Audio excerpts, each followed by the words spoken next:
Da-da-da. So, going into the first story. Las Vegas Democratic official arrested in murder of critical journalist. A Las Vegas Democratic official was arrested Wednesday night as a suspect in the violent killing of a local journalist, Jeff German. Clark County Public Administrator Robert Tellez was escorted out of his house on a stretcher loaded onto an ambulance. Video captured by the Las Vegas Review-Journal showed. German was fatally stabbed last Friday night outside his home. In tweets over the past few months, Tellez accused the investigative reporter of smearing his political record and sullying his reputation in a series of articles, eventually costing him his primary election to his opponents in June. He had alleged that Tellez's tenure in office was plagued by emotional stress, bullying, and favoritism. Jeff German may not be done trying to drag me through the mud to ensure that Democrats rally around Rita. They would have to turn most Democratic voters against me now, even now when I should be irrelevant. Don't be surprised if the articles keep coming, he said in a statement followed by KTNB. He tweeted on June 18th, looking forward to lying smear piece number 4 by Jay German. One trick pony. I think he's mad that I haven't crawled into a hole and died. Jeez. He had been pursuing a subsequent story about Tellez in the weeks before he was murdered. Yep, that's just great. Now, of course, he's still a suspect. He's not officially guilty of this, as far as we know. But still, he's in custody. He's been arrested. Yeah, he has been arrested, and he is in custody. So, as we say, innocent until proven guilty, but things are looking like he's probably going to be guilty. And if this was a Republican who killed a journalist for critiquing them, oh my goodness. It would be the end. It would be like it'd be like, this is the beginning of the MAGA Republicans destroying American democracy. Here comes the violence that Joe Biden was talking about. Yeah. Like praying that, please come violently. But it's a Democrat, so it's memory hold. Just like there's another story which we're going to cover, which is going to be memory hold later. Well, really quick thing on this is this is something that you should keep an eye on, because Democratic, and by the way, anyone who's on the Democratic or in Canada the Liberal side, they are extremely they're so narcissistic that they can't even imagine that they've done anything wrong, right? They laugh and they completely dismiss any criticism of themselves because they're so self-involved. It's crazy. There's that one lady in I think the Arizona race, anyways, like you know the one where Carrie Lake is running. Yeah. The Democratic lady who's running against Carrie Lake. She was actually convicted, not just accused, convicted of actually committing racism on her campaign, and she wouldn't have it. She would not have somebody actually calling her, trying to hold her accountable. It was crazy. She was like, "How dare you ask me about that?" She's like, "I'm a journalist. I'm supposed to ask you about that." Job. Like, no, I am beyond this. I'm above this. I am beyond scrutiny and all that kind of stuff, right? And this is by far not the only one. Gavin Newsom can't stand scrutiny. They none of them can. They basically just spit at and scoff at any kind of scrutiny. It's bad. So, anyways, let's move on to the Irish Times. EU seeks to cap energy company profits and cut electricity use. Like we talked on Tuesday, this is again price controls never work because they artificially suppress a product and they basically make it less. They create scarcity and black market, which is what they're going to do. Ugh, so stupid. Excess profits of energy companies should be rechanneled to support vulnerable households. But that's basically theft. Oh, I can't believe they're saying this kind of stuff. The European Union should rechannel. Rechannel is a magic euphemism for we should basically redistribute the money from these companies to help others. That's basically theft. It's what they're advocating for.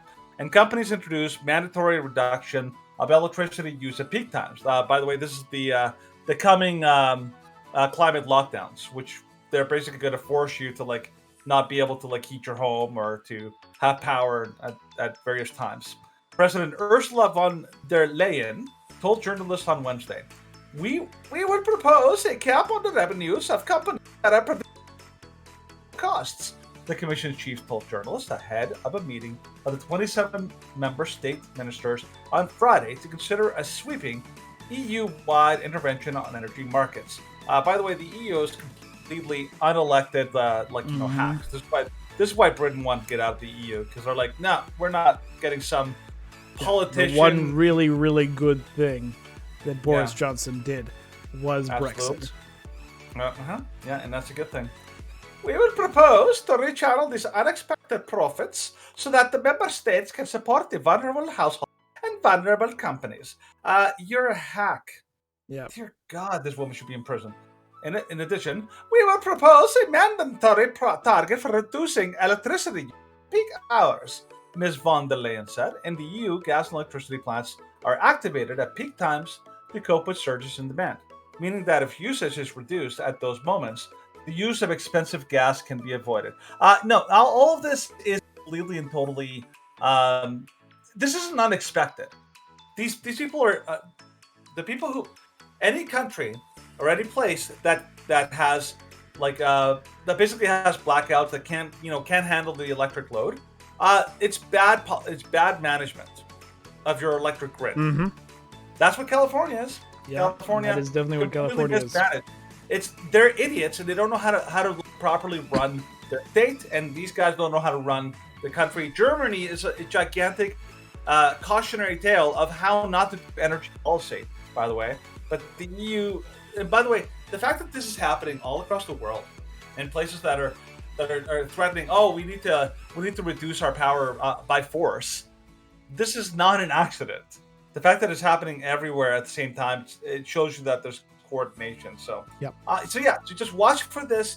This is going to come more and more common in the coming years, where they're going to basically tell you, you can't put your thermostat above a certain level.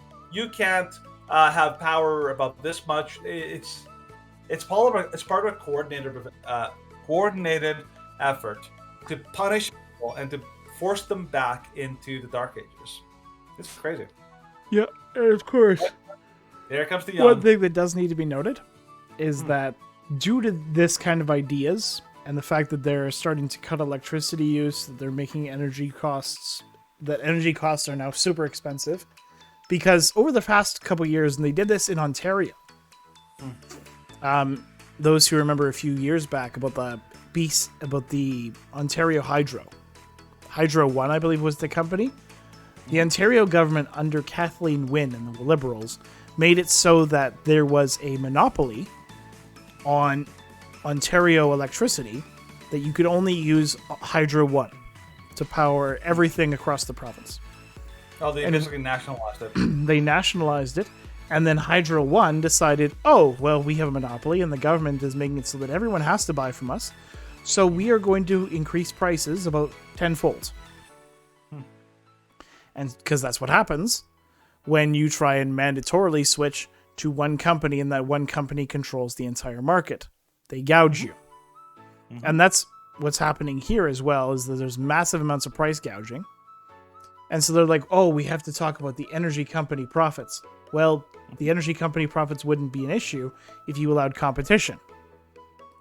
But you said, you've been supporting our campaign, and so we're going to allow you to receive massive profits in the first place, and then when people complain, we're going to make it so that everyone has to turn back to the governments, and we can take control of your company, and we can do all this. All of this is to push towards government centralization of power, and part of that is energy companies. There are riots, there are protests that are happening across Europe, and that's just, unfortunately, riots, when they get violent, just make it so the government seizes more power, because then they can impose restrictions, because that's the people would rather be safe than have an opinion of the other side. Well, the big thing too is that when it comes to these kind of when they try to privatize or try to nationalize anything, what they do is they take away choice. This is one of the problems we have here in Canada. Everyone growing up, we were told that great, we have this is great, we're so great. But what they don't tell you is with universal health care, you have no choice. They choose whether you live or die. They choose whether to give you life-saving care or not. And if you don't, we're like, well, you're out of luck. Sorry, that's what happens when you don't have any choice. That's another downside. And with energy and all these other things, like in Ontario, if you don't get energy from them, well, you're screwed. And this also happened in BC right now. Now, you know how like BC has one car insurance provider, right? Mm-hmm. What are they called, Steven? I have no idea. It's like the BC, whatever it is. But yeah, they have one. You can only get your car insurance, from one provider, and they said like, oh, this could make it so much better. No, they pay the highest prices of pretty much anybody in Canada. Why? Because they're nationalized. Because they're only one place in town to get your money. No competition. Hence, you pay through the roof. Yep. So yeah, bad ideas. But we do have to move on. So, from the Boise State Public Radio, sponsors begin to drop after Idaho Republican Party blasts Boise Pride Festival. So, Idaho Republican Party Chair Dorothy Moon is urging businesses to pull their support from the Boise Pride Festival ahead of this weekend's events. Moon's statement, issued Wednesday morning, criticized the festival sponsors for encouraging the sexualization of children. Instead of bringing investment and jobs to Idaho, Moon said they're financing the sexualization of our children and the perverse idea that children should engage in sexual performances with adult entertainers. Specifically, she's blasting an event for kids ages 11 to 18 who will perform in drag on stage. No kidding. And thankfully, there are companies which have dropped out. And one of them was Zion's Bank, which is originally incorporated under the direction of the Church of Jesus Christ of the Latter-day Saints founder Brigham Young, dropped its sponsorship. In a statement posted to Twitter, they said that it wasn't aware of the kids' drag events when it partnered with the Boise Pride Festival and withdrew its participation, despite the fact that it says supports for its employees in the LGBT community remains unchanged. So they signed up as an orange level sponsor, which means it contribute at least $18,000 to the festival. So thank you trying to back out on this. I'm hoping that this will spark more transition. I'm hoping that at least we can get the word out and change public opinion saying children should not even be anywhere close to these events. These are not family-friendly events. They've never been family-friendly events. Pride events, drag events, all of these have always been about overt sexualization. And keeping that from children should be the highest priority. Yeah, there's I hear stories all the time. I've heard them for a long time of children that were exposed to like things like pornography at a very young age, and then they're basically stuck in a lifestyle for like most of their life. Getting kids into sexuality or hypersexualized lifestyles or anything like that way too early when they're not ready is dangerous. And a lot of kids get into some very dangerous things if you're not careful. And the Pride Parades completely spit on that. They're like, they say they care about kids, they care about inclusivity. Like, no. They want to expose kids, these are children, before they hit puberty, into a sexual lifestyle. That is not a safe thing to do. And the fact that they keep pushing that is pretty terrible. It is. Let's do the Rebel News. So this is a story from Rebel News. Stay up to date on COVID shots or problematic restrictions. Trudeau threatens. Idiot. Okay. If we are able to hit... sorry, I'm going to do it like, if we are able to hit that 80, 95, or 90% of Canadians up to date in their vaccinations, we'll have a much better winter, with much less need for the kind of restrictions and rules that were so problematic for everyone over the past years, Trudeau said. I know it doesn't sound like Trudeau. I'm trying to do a Gaston voice. This guy's basically an overgrown Gaston. A pretty boy who's like dumb and malevolent. On last night's episode of Ezra Leman's show, he took a look at recent comments by Prime Minister Trudeau that indicate that lockdown restrictions could return if more Canadians don't get booster doses of the COVID vaccines. As winter comes and as people get pushed back indoors, there's a real risk of another serious wave of COVID, said Trudeau. One of the best things we can do to prevent this wave, prevent the pressure on our healthcare system, prevent provinces from having to take decisions around restrictions and mandates, is to ensure that everyone is up to date in their vaccinations. He sounds like a cult leader when he have you heard him? He has like this robotic, like monotone voice that he does. It's like, it's super creepy. Trudeau went on to say that if that up to date is considered having received a dose of the COVID vaccine within the last 6 months. By the way, that changed because previously it was 9. Now it's 6. Pretty soon it'll be 4. Then it'll be 2. Then it'll be like every month. Who knows? And that new vaccines are coming out that are tailored to the Omicron variant, which has basically been completely rendered like because very few people now, if any, are dying like in large swaths from COVID, but not from the vaccines. So this article and these comments from Trudeau are a classic example of fool me once, fool me twice. Like this guy, he's lied all the way through the COVID pandemic, and he continues to lie now. He was already exposed. His panel, this COVID panel of experts, supposedly, that were monitoring and giving recommendations, not one of them was an actual medical expert of any kind. And they were pushing up political policy that had nothing to do with science, and yet he always the science. I'm sorry. Any Canadian that believes this malarkey, I hate to say it, you deserve to get what you got.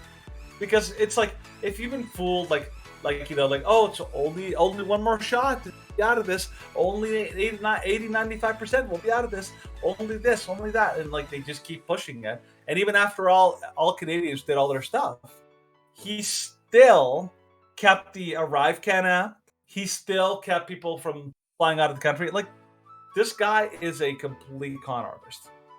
I'm surprised that anyone actually believes anything that he says. Stephen, by the way, your video. I know. My phone turned off, and I'm trying to reboot it. No. Okay. So I apologize. Do you want me to read the next story? You can. You got that figured out? Well, I can read the next one. So I apologize for everyone. I have an app on my phone in which I do my video, which is why my video is very nice. But unfortunately, sometimes if my phone crashes for some unknown reason, apparently my phone died. How did my phone die? My phone was plugged in. Oh, weird. That is super weird. So I'm just going to read this, and then hopefully by the time you're done, it'll come back. We can see your lovely. It's just like having some cable issues. But anyways, Eventbrite abruptly deplatforms what is a woman's screening event over alleged hate. That's just such a stupid thing. Yeah, Eventbrite, an event management platform, deplatformed a scheduled Turning Point USA screening for the Daily Wire's documentary What is a Woman for allegedly promoting hate. TP USA chapter at Western Kentucky University announced the deplatforming of the on-campus screening event scheduled for September 13th. Maggie Fuchs, a TP USA field representative, posted a screenshot of an email announcing the decision to remove the event from the platform. We encourage our organizers to express their views and gather for a chosen purpose, as long as it's done in a way that doesn't violate our legal terms. The email from Eventbrite, Trust and Safety, read, "We do not permit events, content, or creators that encourage hate, violence, or harassment towards others or oneself. In this instance, we have determined that your event expresses views that are in violation of our community guidelines and terms of service and is therefore not permitted on the Eventbrite platform." Okay. So, notice about your event. We've reached out to you. We encourage our organizers, blah, blah, blah. They prohibit hate speech and hateful ideologies in any language that incites or promotes violence, intimidation, disparagement, harassment, or threats targeting an individual. They also prohibit hateful speech that targets a person's gender identity. Yeah, this is basically... The left likes to... They have the same vocabulary, but they have a different dictionary than we do. When they say hate, they mean any opinion that they... That's pretty much what it means. And every single company, from Google to Facebook to YouTube to Eventbrite, hate is a placeholder word that is intended and designed to be completely and totally subjective. You'll notice none of these companies, any company, any school, any organization that shuts down something because it's hateful, they never define it. They don't have to, because it's completely subjective. It's like, I think it's hateful, therefore you must be like, be shut down. I had this debate with a lady on one of those lefty kind of groups, the women's rights group that me and Steven constantly pull off and kind of chat on. I tried to basically like point out to the lady that I was like debating. I'm like, she's like, "But what you said is hate speech." I'm like, you know what? That is it. Like you're saying it's hateful, and yet that is a completely subjective thing. Mm-hmm. You know, just you think it's hateful. I also could make a very valid argument.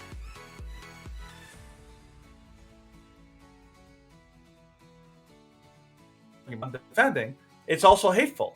Like it's completely subjective, but it's basically, this is the danger of allowing anybody to use hate speech or hateful conduct or whatever as a rationale for shutting people down. People don't realize the slippery slope that this has. When you create a standard that basically says we can shut down anything we don't like and use hate speech as the excuse to do so, that you've basically removed all boundaries. It's just whoever's in power can basically censor anybody that they like or don't agree with, and that is an incredibly dangerous, very dangerous thing to do. And the worst part is the people who believe that, who truly believe that this is cool, don't realize that this can and probably will be used against them when they're no longer in the right side of history or the right side of these people's ire. This is what happened in the Bolshevik Revolution. Everyone thought like, oh good, our side is in control, we're good now. And then every bit of power that they gave to these lunatics like Stalin was turned against them when they suddenly stopped being useful to the revolution. So yeah, this is a example of the slippery slope that we're already like barreling down into. Yep. And of course, like Eventbrite, it doesn't matter. Like they'll host pride events for children. Mm-hmm. They will host Drag Queen Story Hour, which of course is clearly abusive and harmful to children. But anything which criticizes the new hierarchy of the victim privilege pyramid, can't go against that. That's too wonderful, and it must be promoted at all costs. Yeah, this is why free speech needs to be absolute, because it completely and totally neutralizes garbage like this. Yep. Because and sadly, Stephen and I talked a little bit about it. There was that guy on the weekend who commented on my post on the Pride Parade, and he almost instinctively, almost immediately, by the way, after you respond, I'm going to remove you from Facebook and block you. It's like, that's every leftist it's like, oh, you said something I don't like, I'm going to remove you, censor you, never let you speak again. Oh, that's good. That's a good way to create a free and equitable society, a respectful society. It's conformity by force. You're creating a great world here. Yeah. Anyways, let's move on to the last story here. So this is also from Rebel News. Rings of Power official account slams shows unwoke critics, expresses solidarity with castmates of color. Of course they do this. They're going to double down. Obviously the fans are mad and they're criticizing properly, and these idiots in power, like all leftists, they can never admit when they're wrong. They'll never do it. So here's speaking of which, here's what they said. We refuse to ignore it or tolerate it. J.R.R. Tolkien created a world which by definition is multicultural. A world in which free peoples from different races and cultures join together in fellowship to defeat the forces of evil. Rings of Power reflects that. Oh, still talking.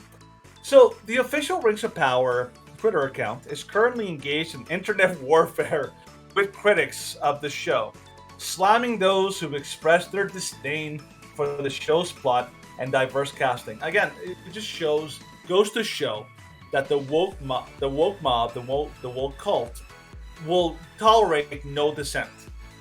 and no criticism of any kind. Conformity is all that they will allow. Yep. And this is why it just keeps getting worse. As the drama between the Lord of the Rings fandom and the show's creators continues, the Twitter account posted a statement of okay, give me a break. Stop using Unity. You basically, it's all about conformity to them. Yep. But they posted a statement of solidarity with the show's cast and announced fans who are allegedly harassing them with threats, harassment, and abuse of some of our castmen of color are being subjected to on a daily basis. By the way, during Obi-Wan, you remember what happened there, right, Stephen? I mentioned it earlier because, of course, Moses Ingram was an actress, and in Obi-Wan Kenobi, she was super flat, and her character made very little sense. And character motivations were dumb. Yeah, character motivations were dumb. And everybody's just like, well, she's a poorly written character. And they're like, you're racist for critiquing her character. And we're like, no, she's just portraying, she's not acting well. And her character is exceptionally poorly written because it's flat and one-dimensional. And her character's decisions don't make any sense.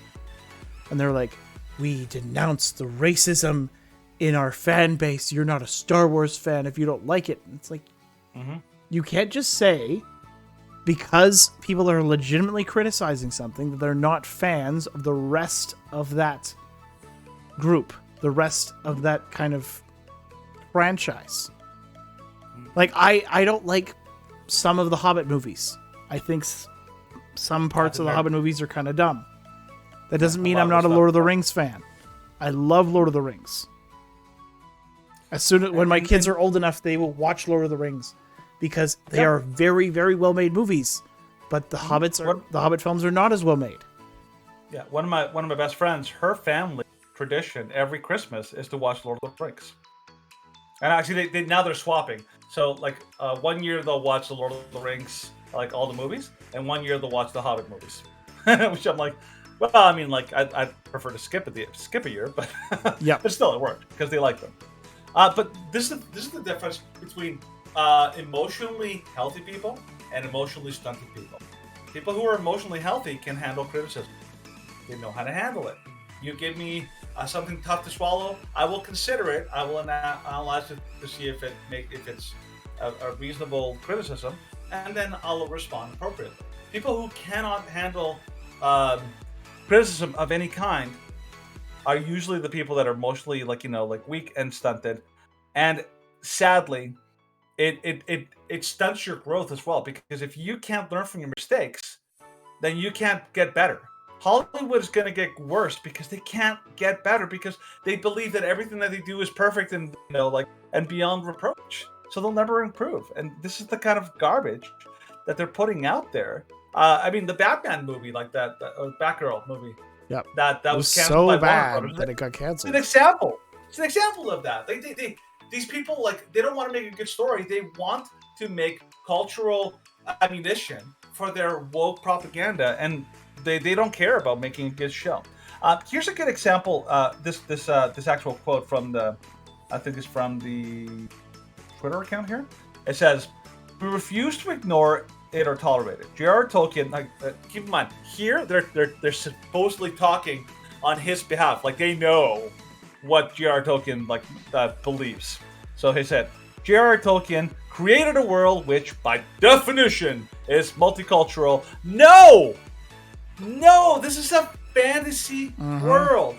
This is not Europe in ancient world. This is a completely made up fantasy world. It's like Wakanda. There's a reason why everyone in Wakanda is black. It's because it's a completely fictional world that was created. You can't just kind of hijack it. So no, it's not multicultural. I'm sorry. A world in which free peoples from different races, yes, races, but not in the same way as races not today. Ethnicities. Races, not ethnicities. Talking about different species. Yeah, orcs and elves are completely different from humans and from dwarves and from hobbits. They're not basically humans of different sizes and different races. this shows how little they understand this thing that J.R.R. Tolkien actually created. It's so terrible. Our world has never been all white. No, it hasn't. But this is not our world. Yeah. This is a fantasy created by J.R.R. Tolkien. It's kind of like going into what do you call it? C.S. Lewis's work. The Lion and the Witch and Wardrobe kind of world. Narnia? Thank you, Narnia.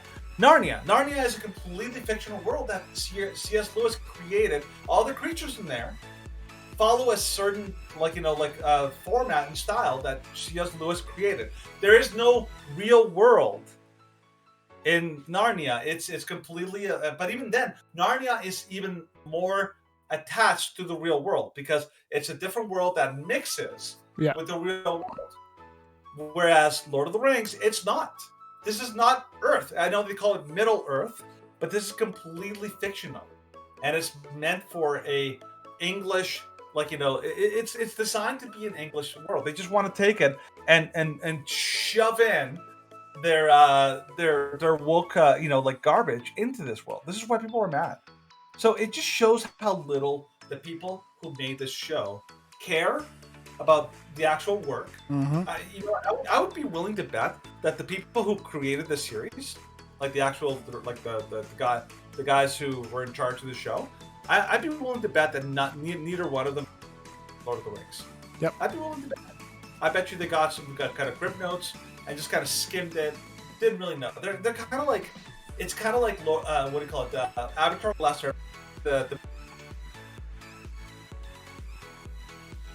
Avatar: The Last Airbender and the whole world building that they created in Nickelodeon. Yep.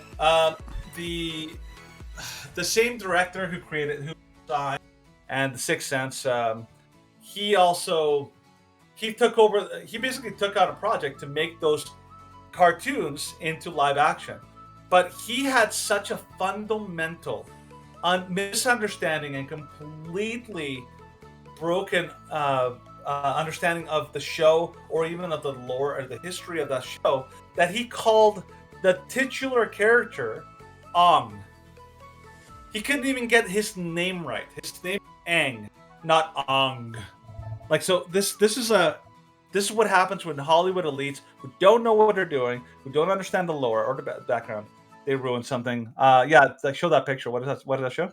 Oh, that was Elijah Wood and other cast members of the original Lord of the Rings, showing solidarity with the new cast, and they have ears of all different types. And I don't know what this is supposed to say in Elvish. In Elvish, yeah. But it's "You are all welcome here," and it's like, yeah, the Elijah. The thing is, no, these people they're Hollywood elites. I know. Everyone in Hollywood thinks the same. So it shows that these people don't. Their solidarity is with Hollywood, not with Tolkien. It just goes to show how little the people in Hollywood care about famous works of literature. It's also absolutely insane how little he's aged compared to the other two. Yeah, it's crazy. Because Dominic and Billy Boyd look old now. Yeah, and he's just like, I look the same. Well, he's always been young. He's always had the baby face.